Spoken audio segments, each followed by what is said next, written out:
Jeff Rath, thank you so much for joining me today. This is a real treat. Thank you for taking the time. Yeah, my pleasure. I'm always happy to be here. Now, people who don't know who you are, they ought to get to know who you are. You're lawyer extraordinaire, very, very opinionated. Put yourself out there from Alberta, the great state, the great province in Canada. And you've been sticking up for people's rights in this country by taking government to task. And first and foremost, thank you for that.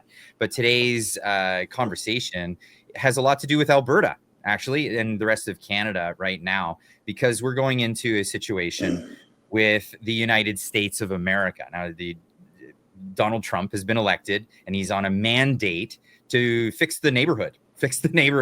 And what's been going on. Canada has not been a great neighbor for some time now, and America is turning its focus on us and trying to shape us up with threats of tariffs. And I've said this before, that I think this is a sanction. You don't consider this a trade war. This is them trying to correct our behavior. What's your take on this? Well, I'd like to start off for those people that don't know me. My background, obviously, is as a constitutional lawyer. I've argued cases at almost every level in Canada, including the Supreme Court, Federal Court of Appeal, Ontario Court of Appeal, all the senior courts of appeal right across the country. And my big claim to fame last year was actually getting a court order that declared every single order issued by Dina Hinshaw, our Chief Medical Officer of Health in Alberta, to be illegal. And as far as I know, I'm the only lawyer in the country that succeeded in having every single COVID order issued in a province to be declared illegal. So following up on that, for people in Alberta that don't know, we have a vaccine class action lawsuit going on behalf of people who are injured. That's all I'll say about that because of YouTube sensitivities. And then of course, we are going to be having another chat soon within the next week. And that will only be on Twitter for folks. Right. If you're not following on Twitter, right. Make sure you're over there. And then the other class action we have going in Alberta is on behalf of all the businesses that were illegally shut down by Dina Hinshaw during the pandemic. People driven into bankruptcy, people driven to suicide, businesses completely destroyed, billions and billions of dollars of losses in the province of Alberta, by these idiotic public health orders that turned out at the end of the day to be illegal. So anyway, that's kind of, where I come from. But prior to getting into law, I did an honors degree in political science at the University of Alberta, where I studied international relations. And I did my law degree actually at the London School of Economics and Political Science. I didn't know that about you. Awesome. In London. I'm a very well-educated redneck, Clyde, I'll have you know. I like it. Great. So at the London School of Economics in London, England.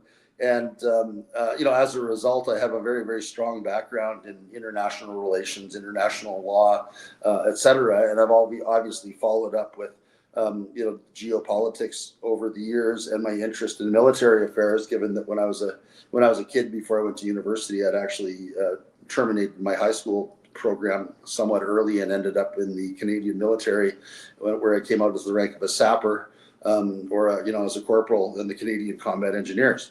So, which was a lot of, I used to say, it's like, where else could a bitter, disaffected, destructive 18-year-old go and yet be given thousands of pounds of explosives to blow shit up with? So that was kind of that. So, and I did that long enough to realize that I didn't want to work for idiots for the rest of my life. So I ended up going back to school and carried on from there.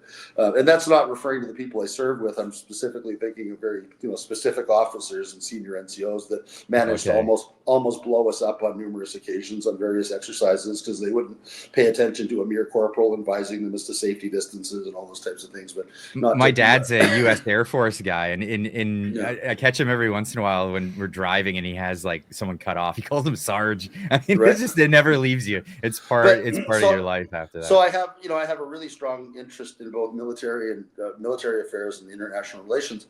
And as it turns out, one of someone who's become a very, very close friend of mine, as a result of meeting him, in COVID-related matters, Lieutenant Colonel David Redmond, who's retired from the Canadian military, but was the Director of Emergency Services for Alberta, who also agreed with me that everything that Alberta was doing throughout the pandemic was completely egregious, locking people up in healthy people up in their homes and so on. So David and I, have had a lot of discussions over the years on, these subjects. And the one thing that we both agree on is that, Trudeau has basically destroyed the sovereignty of Canada by allowing the Canadian Armed Forces and our military posture to languish to the extent that we become a laughing stock to the world, right? Like we couldn't even, I don't even think we could field an entire, like a single brigade right now, let alone a division if push came to shove. Our military, is completely ill-equipped. All of our equipment is outdated, broken down, not working. I read a paper recently that said we don't have a single remaining functional main battle tank. So, the running joke when we were going to give Leopard tanks to to Ukraine, like none of the tanks, none of the tanks we had to give them actually worked. I mean, the whole thing was just ridiculous. And then look at Trudeau's latest idea that he wants to, confiscate Canadian gopher guns and hunting rifles, and then package them up and send them off to Ukraine so that we can have brigades of Ukrainian conscripts armed with confiscated Canadian semi-automatic 22 caliber gopher guns. Well, nobody wants even if they got some of the nice like AR-15s and stuff from people. This isn't the kind of thing you put on the front lines of a match ammo and firearms with extra parts. I wrote a whole Substack on that as well, and I mean that's it exactly. Like, you need equipment that that is standardized as between all the units, standardized ammunition, standardized magazines, all those types of things. So again, it just demonstrates the complete stupidity of Trudeau when it comes to all matters military and the constant degradation of Canadian sovereignty. Right. The other thing that really set me off, and I think is what prompted my recent Substack, if you wouldn't mind putting it up on the screen so people can see it, but the title of it is "Little Justin Trudeau Starts a Tariff War." And my Substack title is "Conspiracy Facts with Jeffrey Rath," so that'll give you a sense of my feeling for it. But anyway, I started from the proposition that that Trudeau always has to be the center of attention. I really do think that he's diagnosable with some form of narcissistic personality disorder, right? So he sees all the cool kids flying down to Mar-a-Lago and getting attention, from on TV, and he just couldn't stand not being there. So he had no plan. He had no idea what he was going to do or say, but God damn it, he was going to hop in his Canadian government jet, and he was going to fly down to Mar-a-Lago and be on TV with Donald Trump because he couldn't stand not being the center of attention. So when you can see the disdain for Trudeau when Mar-a-Lago has hundreds of rooms and Trudeau was staying at like some budget hotel. It looked really, really pathetic, actually. For sure. I mean, Trudeau's been insulting Trump for years, calling him names, and the man's just a complete idiot, right? But then he goes down there, and Trump starts rightly giving Trudeau the gears about the fact that Canada is ripping off the United States of America to the tune of billions of dollars every year through our underfunding of our military and our NATO commitment. So Canada's obligation under NATO is to and that's not even getting into NORAD and our failure to basically have enough serviceable jets and airplanes and everything else to meet our NORAD our NORAD requirements. But anyway, 2% of GDP a year, which currently should be somewhere north of $50 billion a year, right? Trudeau's currently putting in less than $22 billion a year to defense, and the priorities. It's like our current chief of defense staff is more concerned about making sure that there are tampons in the men's infantry barracks, than making sure that that infantrymen have enough ammunition to train with, that we have functional tanks to support Canadian infantry movements, to make sure that we have serviceable vehicles, ammunition, artillery, all these types of things.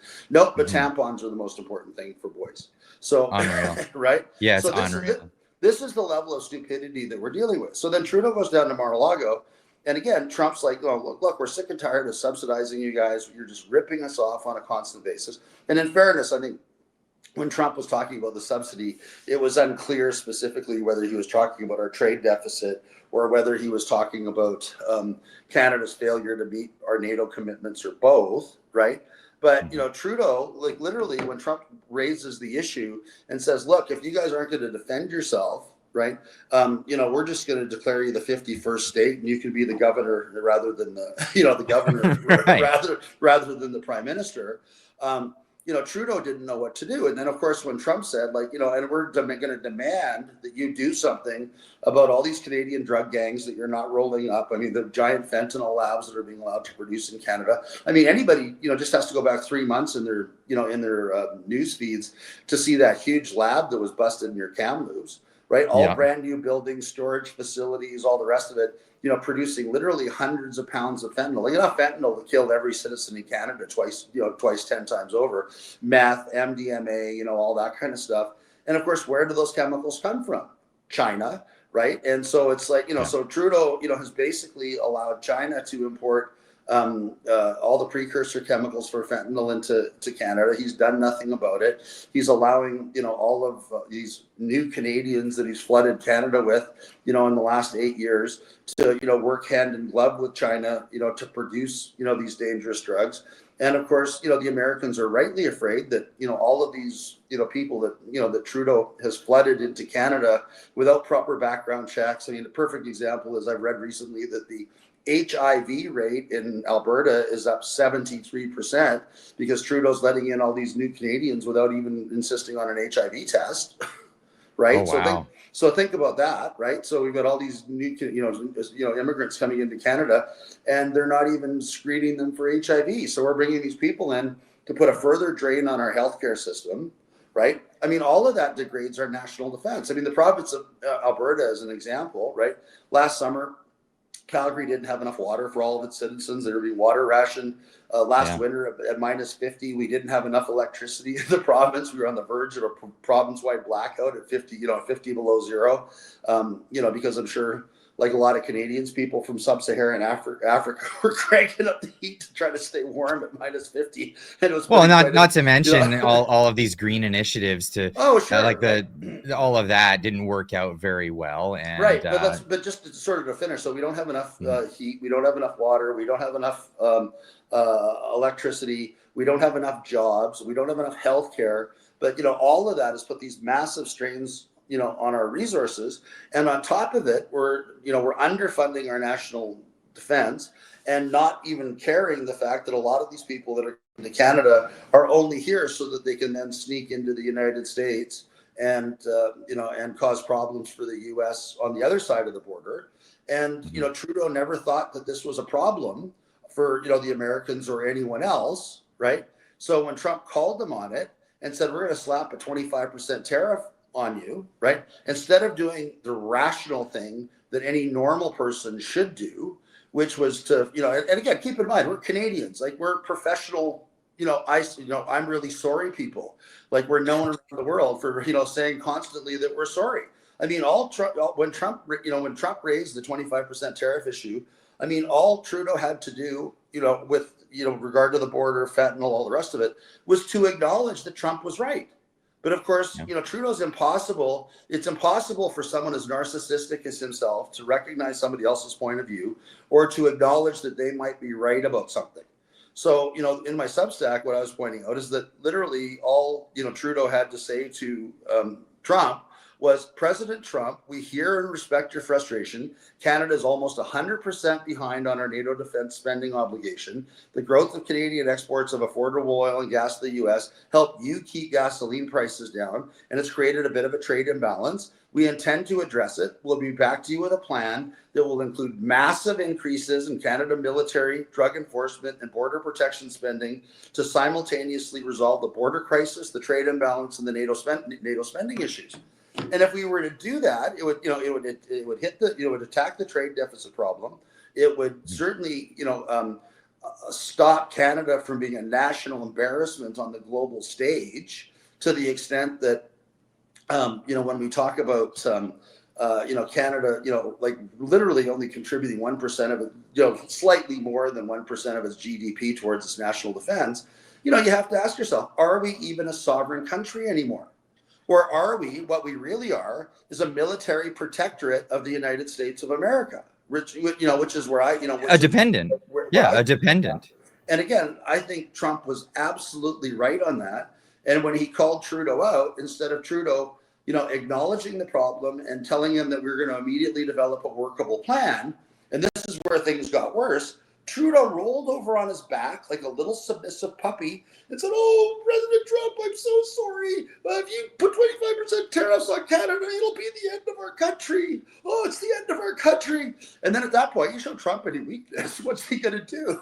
Right? Like, this is too easy, right? Like, so Trudeau goes down there because he wants to be one of the cool kids, and he ends up in the space of one or 2 hour, dinner sessions at a table in the Mar-a-Lago ballroom, completely highlighting the fact that Canada is no longer a sovereign country. We couldn't, he knows, Trudeau knows we can't survive a trade war with the United States because he spent us into bankruptcy. He took our, and I always look at national debt as a national security issue, right?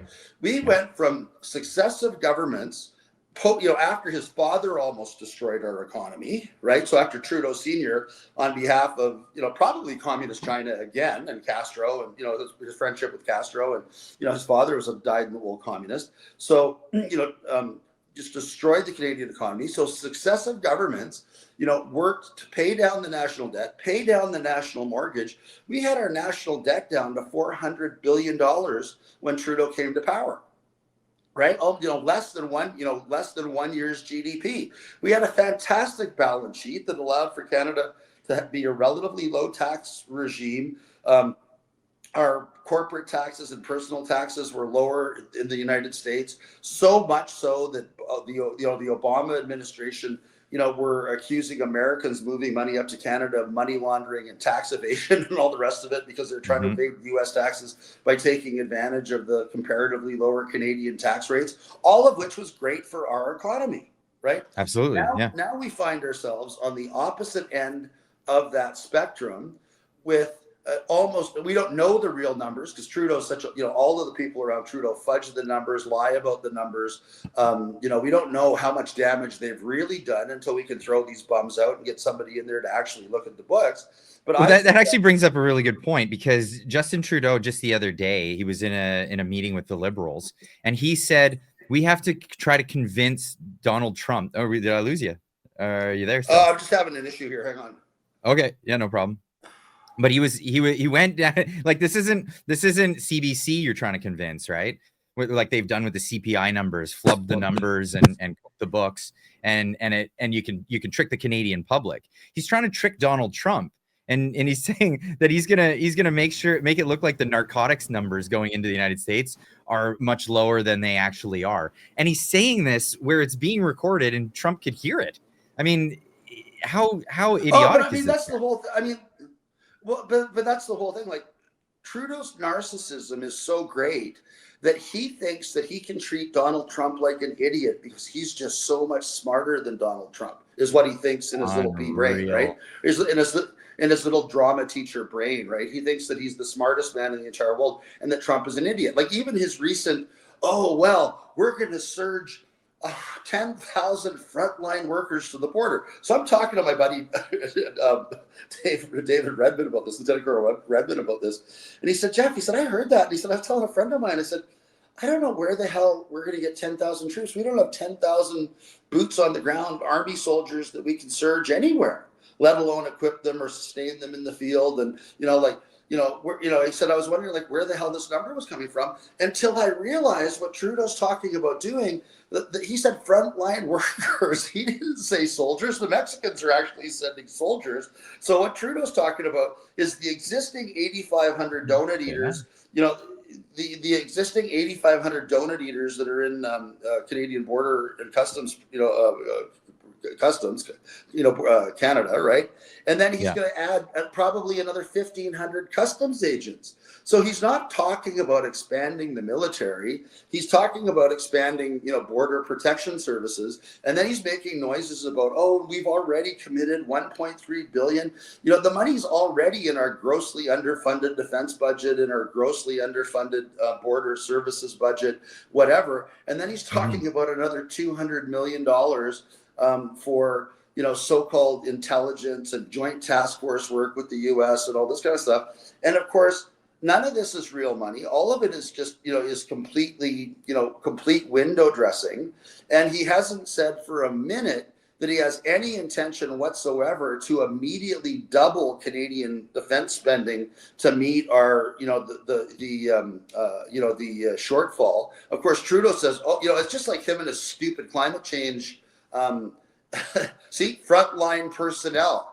I had to go get it. Right? And I was like, what? No, I didn't catch that. He's talking about people munching on donuts in little border crossing huts. Like, it's not real. Oh, that's ridiculous. Oh no, and of course he thinks that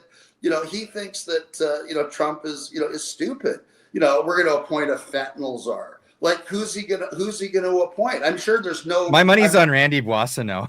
Well, I'm sure there's no shortage of former drug addicts within the Liberal Party of Canada that that they could call the fentanyl czar, that have personal experience with addiction to major league narcotics, right? Yeah. But the whole thing is just a complete joke. And of course, Trudeau thinks that Trump is completely stupid, and that that this is going to carry on. And of course, let's get back to Trudeau's plan. But that's absolutely dangerous for us, because if he thinks Trump's stupid, then that means in at the end of the month we've got tariffs coming on. Well, of course, right? But I mean, it's the whole thing. The whole thing is ridiculous, right? And I'm sure the Americans are talking to him and just saying, "Wait a minute, right? That's that's not going to do it, right?" The other thing that Trudeau needs to internalize, and I think they've kind of figured it out a little bit. They've already realized that they brought on far too many bureaucrats in the last 8 years that Trudeau's been in. So they're talking about trimming the civil service. But I mean, if you want to increase the defense budget, let's start with firing 50% of Canadian civil servants, because that's how much the bureaucracy's grown in the last 8 years under Trudeau. But we know that this is a game that they play, right? So liberals do this. If the unemployment numbers look too big, they hire a bunch of people.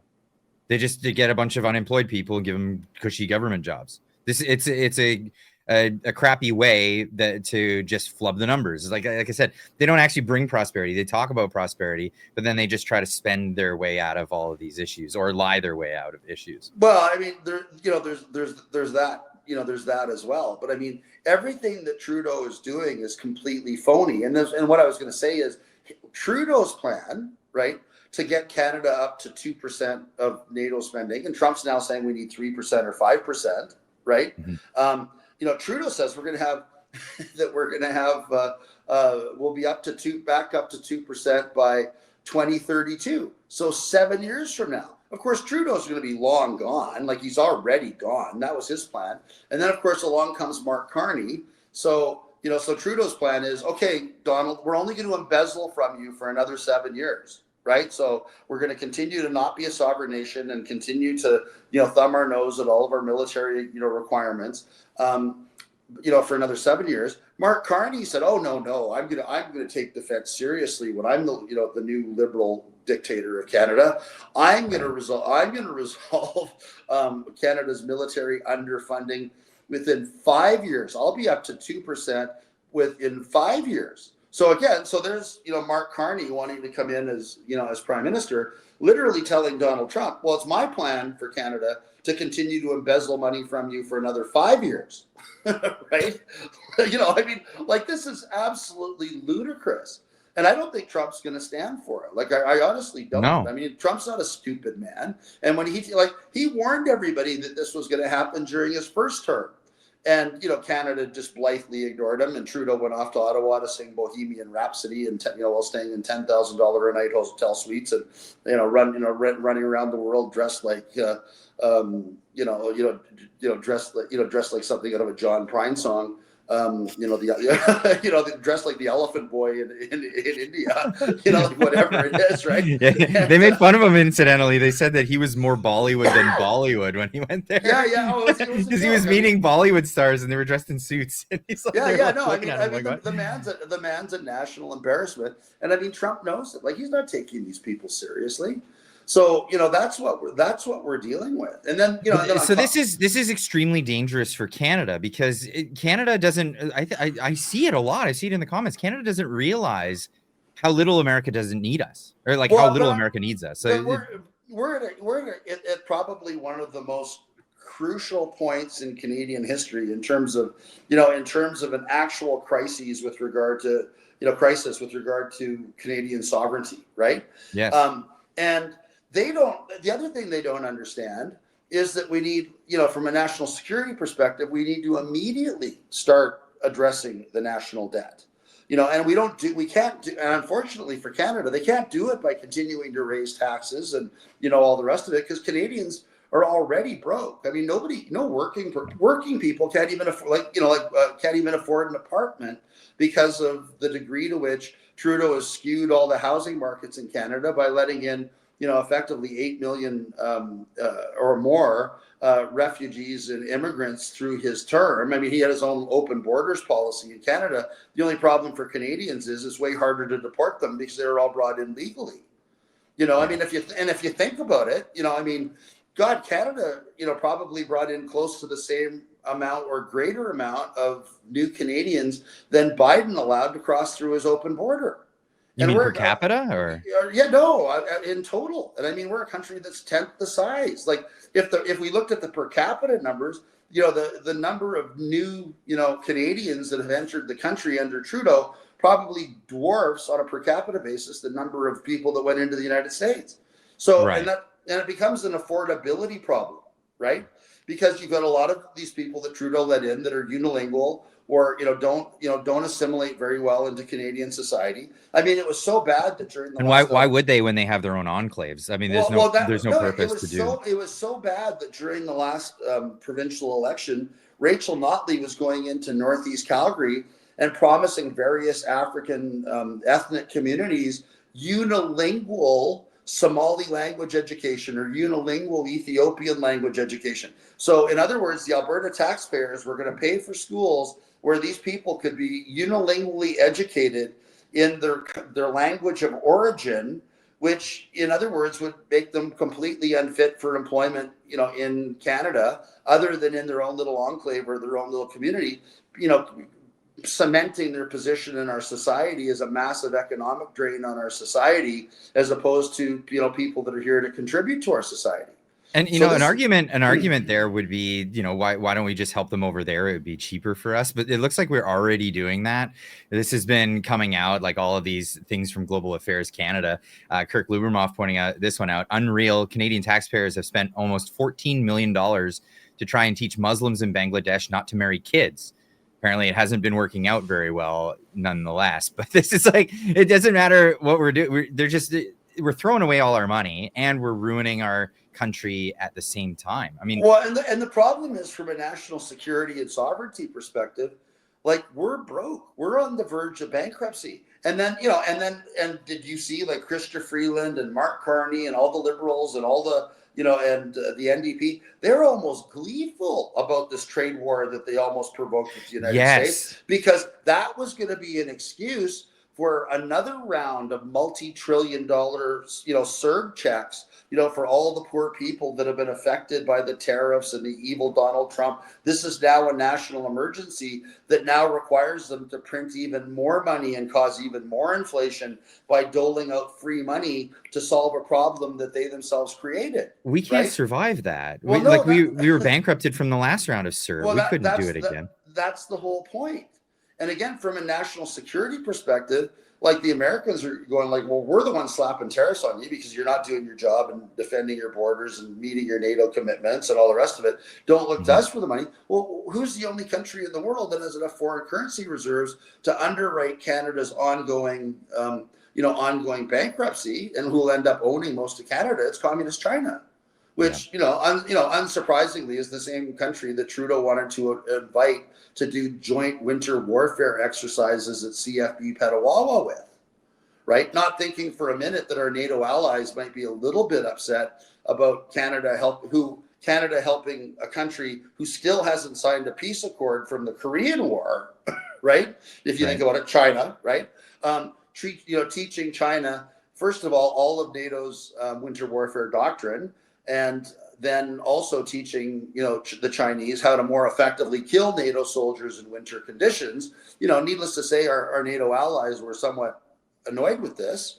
And when, to say the least. And when Trudeau was told that, and this was back during, the first term of President Trump, that the NATO allies were really upset about his plan to bring the communist Chinese over to train at Petawawa, Trudeau's response was, "Oh, come on, is that really a NATO thing, or is that just a Trump thing?" I mean, that's how stupid this guy is, right? I mean, this is what we're. So, but then it begs the question. Well, it begs the question: is he stupid, or is he actually doing this on purpose? Is this planned out? I don't think anybody has the receipts to say that he's an agent of of Communist China. And of course, he hired another one of his friends to write a paper saying that there are no spies in the Canadian Parliament. So he's off the hook for that. But he was under oath testifying in that, saying, yeah, there are spies and they're in the Conservatives. I would personally put him on the short list. Because if you look at everything that he's done since he's been prime minister, from the standpoint of Chinese international global hegemony, right?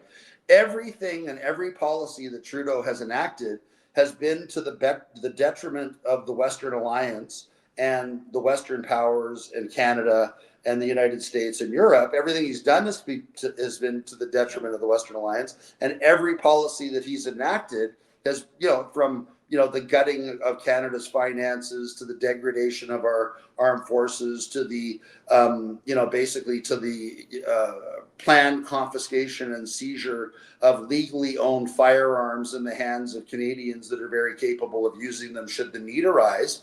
All of those things, to my way of thinking, are to the benefit of no one other than the Communist Chinese. That's right. Even just look at like the banks that are allowed in Canada. Donald Trump brought this up. He said, American banks can't even operate in Canada. The TD famously was operating in the United States and was fined for money laundering to the tune of like $3 billion. But in Canada, we have Chinese banks. They're allowed to operate. Right. And that should tell you everything that you need to know about where this country's at and what we need to reverse, from a sovereignty perspective. I mean, the other thing is, and this is something that my friend, getting back to the subject of Canada being a military protectorate of the United States rather than a sovereign country, my friend Lieutenant Colonel Redmond, when he's writing, very scholarly articles, like his writing, I have to say, is much more thoughtful, much more properly academic, has a much less histrionic approach than my Substacks. Which I really just write for my own amusement and the amusement of my friends. Right? Which everyone has to head over and read some of these because they're great. They're great. The Substack, by the way, is Conspiracy Facts with Jeffrey Rath is how it's written. You can search that on Google. Go get on it. Links in the description down below. Go check it out for sure. But anyway, David Redmond always starts all of his articles on Canadian military policy and global military policy with one simple quote that's as true today as it was 2,000 or 3,000 years ago when it was uttered by an ancient Greek philosopher, right, who stated, right, that all countries have an army, theirs or somebody else's. Okay, yeah, I see where you're going with that. Absolutely. And then, I, as a political science student, I, of course, read and still read, a lot of Machiavelli, because I think he's probably one of the most, intelligent, theorists, on, general politics, geopolitics, that's ever existed, right? And yeah, and it's just the Prince. I mean, the Prince is just a really handy dandy little, you don't have to get into discourses or any of his heavier stuff, right? But just read the Prince. And there's this great discussion in the Prince where Machiavelli basically is talking about how the most basic and fundamental social service that any nation state can, or any state can provide its citizens, is of course the national defense, because all your other social services are out the window if you can't provide, national defense. That's right. And and as part of this lesson, he's talking about, the Duke of Lombard conquering Florence, because of course Florence had decided that they would far rather, spend their money on art and sciences, art and, whatever else, and completely neglected the defense of their city. And the line in the Prince was, and the Florentines were easily conquered because they had become weak and effeminate from long peace, right? Wow. And, and I mean, that's where I think we're at as a country in Canada. It's been, too long since the entire nation has been meaningfully at war. I mean, really, it's been since, since World War II, or maybe Korea, of course, the Canadian despite us being in a lot of the conflicts. I mean, we were in Afghanistan. Well, no, for sure. And I was going to say, with reference to, my brothers and sisters in arms. I mean, obviously, we had extremely well-trained soldiers in Afghanistan and Iraq and, various other places, during the war on terror. But, that involvement was largely insulated from the society as a whole. While those people were overseas, serving, the Canadian national interest, the Canadian Armed Forces at home was continued to be hollowed out and, turned more into, a national, a disaster relief service, than a true military force capable of, sustaining itself for any period of time, overseas in any engagement as an independent unit or independent, operating force, right? Mm-hmm. And that's where we're at today. I mean, we couldn't even field a brigade today if we had to, right? I mean, we have fewer than, I think if you had to look at the number of, members of the Canadian Army, I would be shocked to find if we had more than 7,000 men and women serving in our various formally proud combat regiments, be it the combat engineers, artillery, infantry, special forces, and then on top of it, and again, this is a point that the Lieutenant Colonel Redmond often makes, is that as a line of Napoleon's, which is amateurs. Military amateurs talk about tactics, right? Military professionals talk about logistics, right? And right. The simple fact of the matter is that we don't have, the logistics, the lift capacity, the things that we need to actually move large numbers of troops overseas should we need to, let alone, move them to somewhere on one of our borders, if anybody decided that they were, that they thought that they should move troops into Canada. There's nothing that Canada could do to stop it.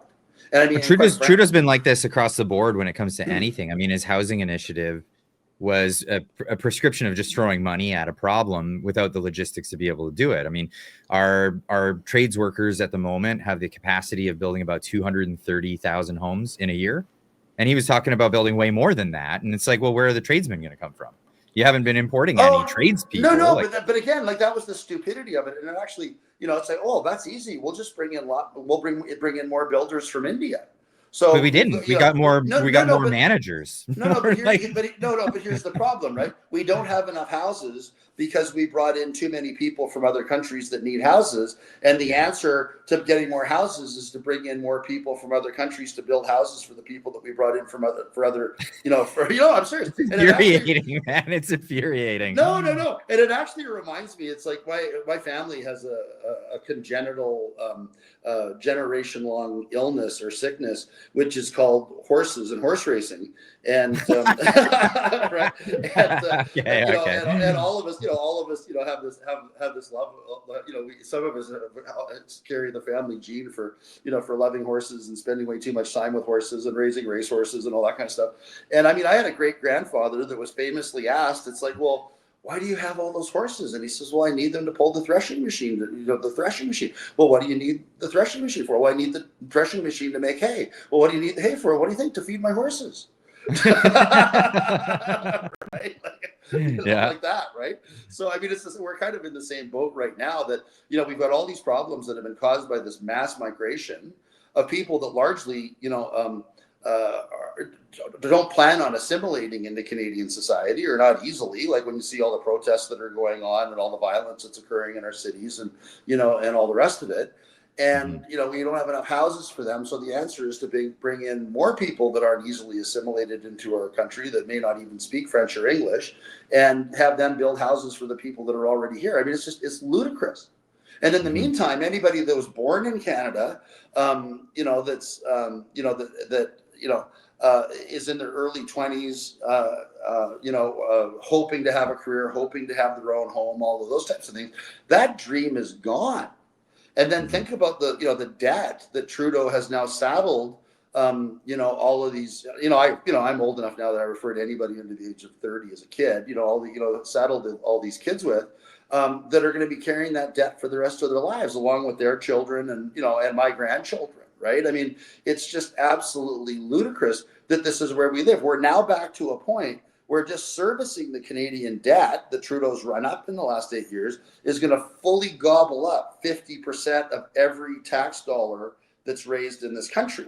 Okay, now let's look at what's happening in the United States, because they have a strong, Trump is in the midst. Well, they have a mandate. The election went smoothly, and he has the mandate from the American people to do what he's doing. Doge, holy cow! I mean, he hasn't even appointed all of his staff yet. Sure, but just to finish the point, like Trump is right in thinking, hey, I know how to stimulate economic growth. I'm going to create an extremely low tax jurisdiction, and I'm going to attract business and capital from all over the world to the United States, and our economy is going to boom like it never has. Well, what's going to happen in Canada, right, if we don't match those tax cuts dollar for dollar, right?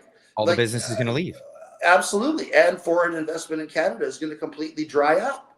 And then how are we going to take care of, the 8 or 9 or 10 million new Canadians that Trudeau's flooded the country with, or new landed immigrants? Because I don't think all of them are Canadian yet. But, like we need, and the rest of Trudeau's people are saying, oh yeah, and Mark Miller recently, Canadians are really upset about all this immigration, and they can't afford homes and they can't afford apartments. So we hear you, Canada. We've made a mistake. We've let too many people in. We're going to fix the problem. Next year, we're going to lower immigration by 20%. We're only going to let in 1.6 billion instead of 2 million. Right. And what's even worse than that? What's even worse than that is they're saying they're going to lower the projected increases to immigration. They're still going to have increases. They're just not going to be as big of increases as they were planning on. Right. And I mean, and Poilievre has got to get his head around this. It's time to hang a no vacancy sign on Canada. And again, like the excuse for this was that, declining birth rates, Canadians aren't, having children at a replacement rate or whatever. Well, it's time to shut down all immigration to Canada, except for, people that have, recognizable skills in certain areas that we're lacking. And I don't think it's construction. We're talking doctors, we're talking scientists, we're talking engineers, like people that can actually do something, if that resonates with you. People it resonates with me, yeah. Right? People that can actually build things, make things, contribute materially to society, as opposed to people that are only fit for government work, doing nothing other than shuffling paper from one spot to another, or alternatively collecting CERB checks or whatever it is, that's going on. So, and again, the excuse being, Canadians have a declining birth rate. Well, wait a minute, we've just let in like 8 or 9 million new Canadians, all of whom come from countries with very high birth rates. So before we let in a whole bunch more people, why don't we just put a freeze on everything and see what kind of birth rates we're now getting with all these new people that we've let into the country? We might not have a problem anymore. And in fact, the problem may be the opposite, that we've got, a completely unsustainable situation in terms of a population that hasn't been trained to be employed in Canada, isn't employable in Canada, that the few people that actually work and contribute anymore to our society can't afford to sustain anymore. Because something else, and again, this goes to national security and, the problems that are posed by, the looming, potential tariff threats and our ability to manage our way through it, is the fact that Canada has a really hollowed out tax base right now, right? Yes. We have this huge bureaucracy. So if you look at provincial, federal, and municipal governments and government services, right? Well, all of those people comprise about a third of the Canadian workforce, right? And to be clear, right, as far as I'm concerned, government workers don't pay real taxes. No. Okay. And what I mean by that is all the government's doing is giving government employees government money that they can give back to the government. So that money had to come from somebody. And that's people like you that actually work for a living and create things and build things and make things in our society. And the people that actually make new money or generate new money through working, as tradespeople, as business people, in a capitalist economy, that is becoming an ever shrinking part of the Canadian economy. So we literally have, and then you have a third of the Canadians who are unemployable. They're either too old or too young. And of course we have that growing senior citizen demographic, which was the other excuse for bringing in all these new Canadians, because the idea is these people that can't speak English or French, that are largely unemployable, are somehow going to magically pay enough taxes to take care of our aging senior population, right? It's not going to happen. So we just have these ever-growing burdens on our society with an ever-shrinking population base that actually contributes to the economy in a meaningful way, as opposed to taking money from the government to give it back to the government. And nothing that's going on in Canada right now from an economic perspective is sustainable. No, and I mean, we're looking at the problem. Laffer curve right in its face, right? So Art Laffer, the economist, he said that, you can tax people up until a certain threshold and then people check out. No matter, it doesn't matter how they do it, whether they just stop paying taxes, they start doing business under the table, leave the country entirely. This is the result. They've increased taxes to the point of the Laffer curve in Canada, and people are taking off. They're getting out. Well, no, and I see it every day. Like, I know all kinds of people that are just, I've had enough. I'm packing up. I've sold all my stuff. I figured out that I can, buy a decent little condo in Cabo or wherever, and I can live a pretty good life on what I've got left, and I can go to the beach every day, and I can, whatever. Enough is enough, right? Or Guatemala, or you name it. I mean, Canadians are leaving. Like, the people that have capital and have money are leaving. I'm just wondering how long it's going to be before Trudeau brings in currency controls and tries to prevent people from taking their money out of the country. Right? Or it's even crazier. Here's I don't know if you saw this publication, but this was from CUPE. This is the Public Sector Union. They have this. They're calling on public protections against Trump tariffs. And if you scroll down, you get to this one where they say, "Put emergency nationalization on the table if a company doing business in Canada threatens to move nationally important operations to the U.S. The federal government could take away their ownership." Oh, sure. I mean, they're trying to turn Canada into the socialist hell of South Africa. Of ANC run South Africa. Let's just have government confiscation of capital and businesses and the means of production. Where have we heard that before? It's pure Marxist. It's Marxist Leninism. Yeah. Right. I mean, that's no more, no less. Right. And that's what we're dealing with. These people are so colossally stupid. And I mean, and again, coming from Alberta, I'm obviously very proud of our premier. I mean, Danielle Smith right now, as far as provincial and federal politicians goes, really the only adult left in the room, right? And she's like rolling out pipeline maps and trying to explain to the idiots in Ontario and Quebec that think we can punish the United States by just shutting off the oil and gas to the United States. And she's pointing out to them, this was one of my favorites, that, okay, we can happily, turn off all the oil and gas, not happily, but we can, if we shut off all the oil and gas in the United States, you'd be making, Peter Lougheed and Ralph Klein's comments about making the Eastern bastards freeze in the dark come true, because all of the oil that goes into Ontario and Quebec comes through Line 5 up through the United States. So if we cut off oil to the United States, we'd effectively, because of the integration of our pipeline systems, we'd be cutting off oil to Ontario and Quebec. And then we have this other issue. Ontario is, how come Alberta's only going to get a 10% tariff on oil? Blah, blah, like they're almost upset that Alberta's not getting hit with the full 25, right? Because there's real diplomacy happening on the part of Danielle Smith. Well, sure. But I mean, and would there even be 10%? I mean, because the reality of it is, what Trump is trying to do is to lower inflation by lowering the cost of oil and gas in the United States. So, basically by putting any tariff on Alberta, oil, which, is 60% of imported American oil. I've heard numbers as high as, 75 cents to $1 a gallon on gasoline is the effective cost of that 10% tariff in the US. But of course, the hilarious thing is, whether it's a 10% tariff or a 25% tariff, because all of the Alberta oil goes through a hub in the United States, the Americans can tariff that oil at the hub. So then when it goes back into Ontario and Quebec are effectively going to be paying the increased price of the oil as it goes back into Ontario and Quebec. And of course, all of them are too stupid to realize this. And it's the same idea that, and all Danielle says, okay, you want me to be part of Team Canada. Okay, I am prepared to entertain that thought. However, I want it in writing, clear as day, that of all the options being considered, we are not talking about any curtailment of Alberta exports of oil to the United States, and there will be no export tariffs placed on oil and gas leaving Canada for the United States, right? Mm-hmm. And of course, and this is the Eastern attitude. I actually heard it from somebody in Ontario going like, well, what would be wrong for Alberta if we, and they're talking like themselves in the royal we as we Canadians, because I think they know by now Albertans aren't Canadian anymore. We're fed up.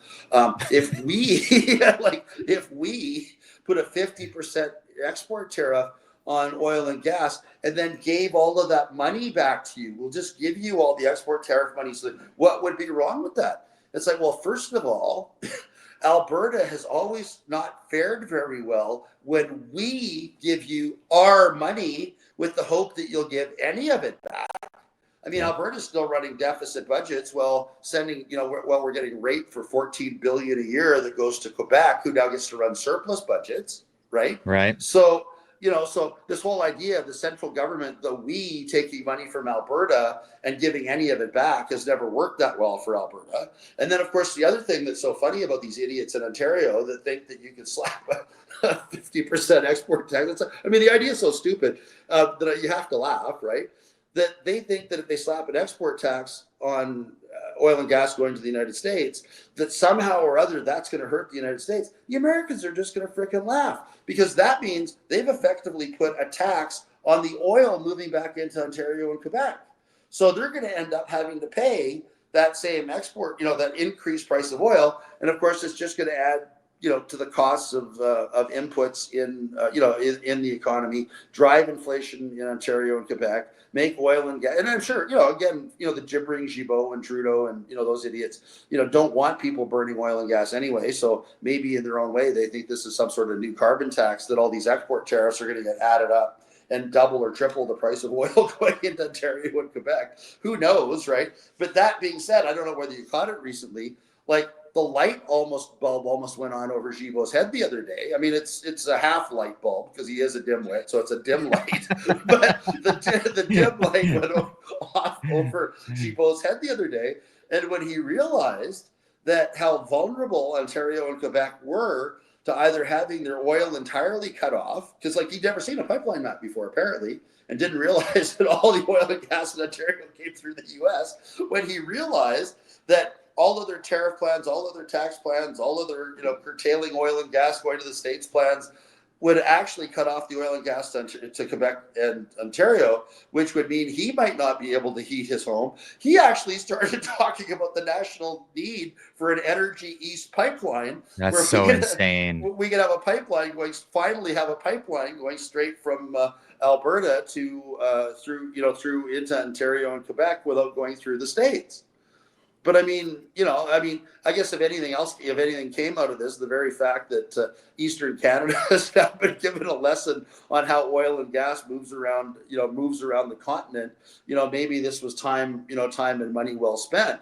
But the sheer stupidity of our policymakers, like Doug Ford included, not realizing we'll shut off Alberta oil and gas, like Doug Ford would have the power to do that, without realizing he'd be the one shuttering every factory in southern Ontario and completely devastating the Ontario economy when oil in Line 5 just slowed to a trickle and then a drop, and then there's no more energy going into Ontario.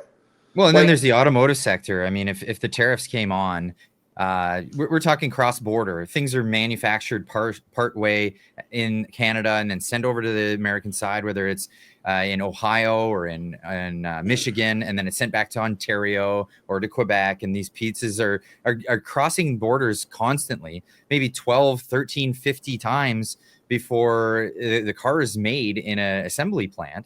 If there was a tariff slapped on any of that stuff, on every transaction going back and forth on the border, it would negate the need to have Canadian plants, is what I'm saying. Is the auto manufacturers would just pull all their Canadian plants and move them to the States, because it would just be cheaper to retool in that scenario.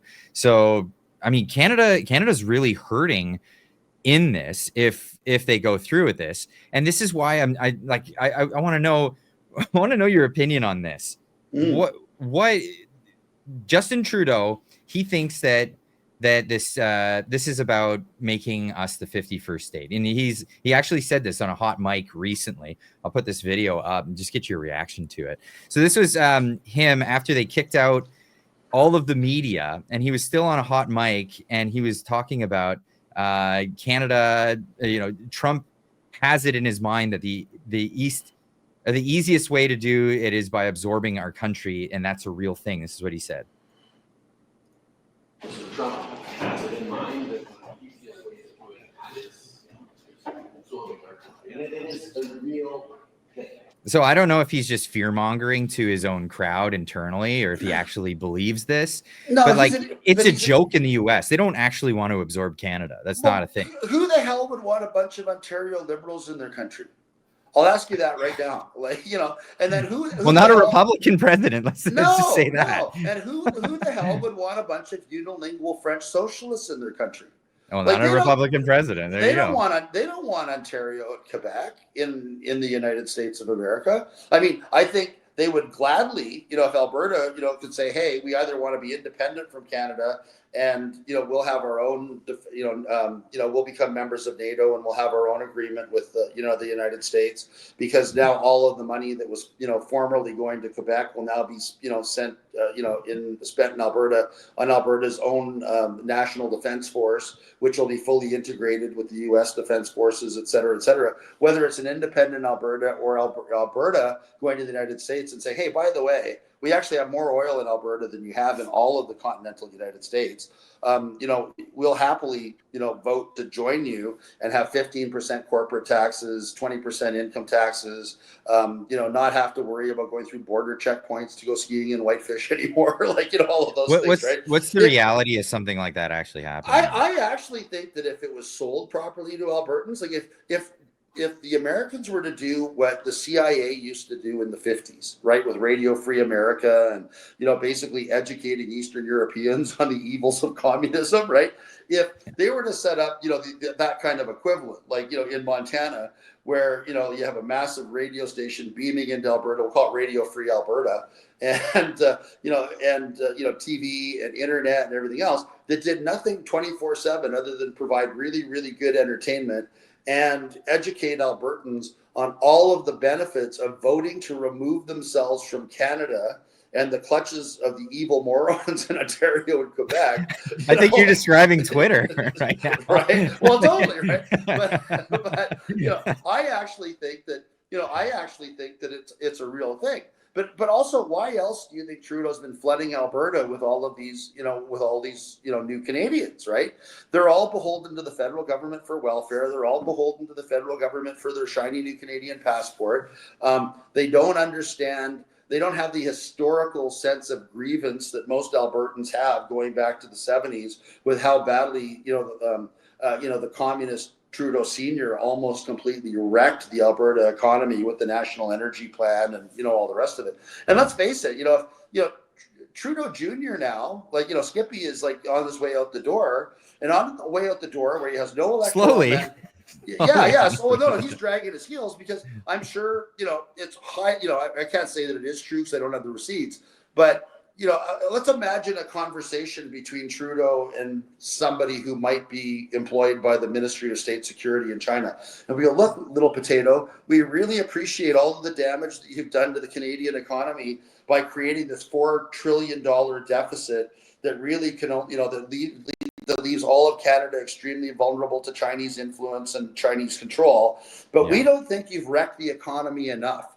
So what we'd like is, on your way out the door, could you please go provoke a trade war with Prime Minister Trump, and then use that trade war as an excuse to rack up another $4 trillion in debt by completely gutting the Canadian dollar, by just spewing money all over the country in a massive spending orgy. We think that would be really, really good, and that will secure for you, your August 1st medal, which is China's highest level of military achievement within the ministry of, within their army, and obviously have a place in our hearts for life, and we'll give you your own private jet so you can fly around the world, continue to make make noises out of your face hole that nobody will ever listen to.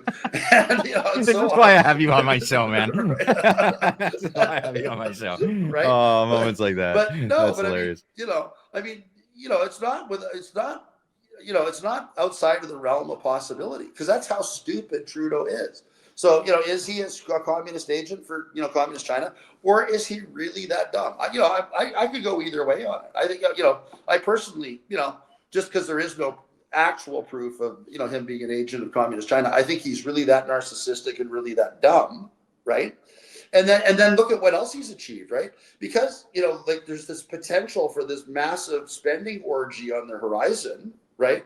When have the NDP, ever given up on the joy that they derive from, from completely looting the Canadian treasury? So, thankfully, the tariff war has been averted. I think people in Trump's orbit are smart enough to tell him, it's like, look, Donald, we need to keep finding excuses to shuffle the actual tariffs down the road, because we don't want to give Trudeau an excuse to further destroy the Canadian economy with another $4 trillion in spending. Because if we do give him that excuse, then we're never going to get rid of the Liberals in Canada, because the NDP, it's like, okay, but it's like, we were going to vote non-confidence the minute Parliament came back on March 24th. But oh my goodness, if we have the opportunity to participate in a massive spending orgy, right?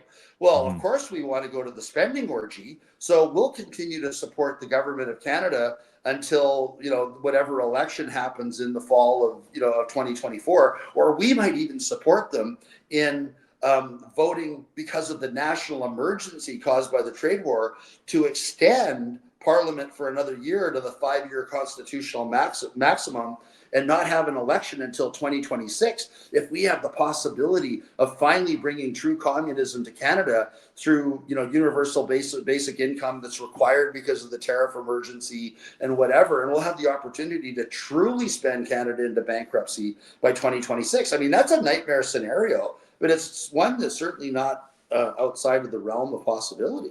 Absolutely. And it terrifies me. And I'm sure all the people from Venezuela that live here now are very terrified, because they just went through that in their own country. And they're trying to get out of that. Now, the Substack is is what is it? Conspiracy Facts with Jeffrey Rath. I love it. This is so awesome. We're going to continue this conversation, but behind, for those that are here live right now, you're catching this live, you get to be part of the Q&A. If you're watching this after the fact, there will be another video. It'll be a separate video for members only. So go check that out. If you're a member of the channel, you'll be able to watch this live at your leisure. But if you're not a member, you got to watch it while it's live. We'll put the portion of the video down for people to watch this later. But for those that aren't going to continue, Jeff, thank you so much. Where else can people find you? I'm not on Twitter because I'm not responsible enough to have a Twitter account. Because I find that I'll put stuff out there and once it's in writing, it's harder to take back for some reason, right? So Okay. I currently don't have a Twitter account. I may, in support of my Substack and some other work that I'm doing, get a Twitter account at some point, but I would just have somebody responsible manage it for me and tweet on my behalf because I cannot be trusted on Twitter. Talk to one of my moderators; they might take up the task for you. Any way whatsoever. But I've been trying, for a while I was getting them out every week, and then I've been really busy with those class action lawsuits, getting them up and running and whatever. So I kind of had a little bit of a hiatus from my writing. And it wasn't that there was any less stupidity in Ottawa or less cupidity, in government or anything like that, because that's typically what I write about. It's just I was really, really busy with, getting those two massive class action lawsuits up and certified and, moving forward. But I'm now back to writing on a relatively regular basis. The next Substack I'm actually going to write is going to be on the subject of the fact that Canada is no longer a sovereign country, right? Yeah. Thanks to Trudeau and all of the things that he's done to destroy Canadian sovereignty. And how it is that the next Conservative government is going to have to, dig in really hard, to turn things around. I think it's still possible to turn things around. But if we have another $4 trillion added to the national debt, I think that may well be the end of the country. Because honestly, at that point, Alberta will pack up and go. So the links are in the description down below. For those that aren't there yet, go subscribe to Conspiracy Facts with Jeffrey Rath, as it's written there. I just keep calling you Jeff, but Jeffrey Rath, Conspiracy Facts with Jeffrey Rath. Go check it out. Link is in the description down below.